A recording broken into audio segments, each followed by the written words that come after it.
দেখো সায়েন্সের আর একটা কোশ্চেন 47 নম্বর, এটাও ইম্পর্টেন্ট।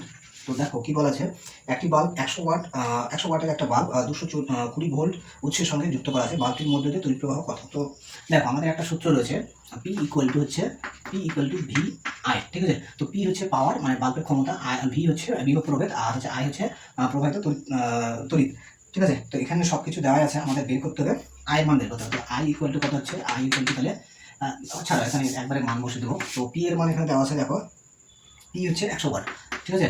সবগুলো এসআই ইউনিটে বসাবো। তো 100 ওয়াট, আর ভি এর মান দেওয়া আছে এখানে আমাদের হচ্ছে 220, আর আইটা আমাদের বের করতে হবে, আই থাকলো। তো এখান থেকে একটা জিরো ক্যান্সেল হলো, এটাকে হচ্ছে 2 দিয়ে কাটলে আমাদের কত হচ্ছে 11, 2 দিয়ে কাটলে এটা হচ্ছে 5। তাহলে আই ইকুয়াল টু কত হবে, আই ইকুয়াল টু হচ্ছে 5/11, এটা আয়ের মান হচ্ছে, ঠিক আছে।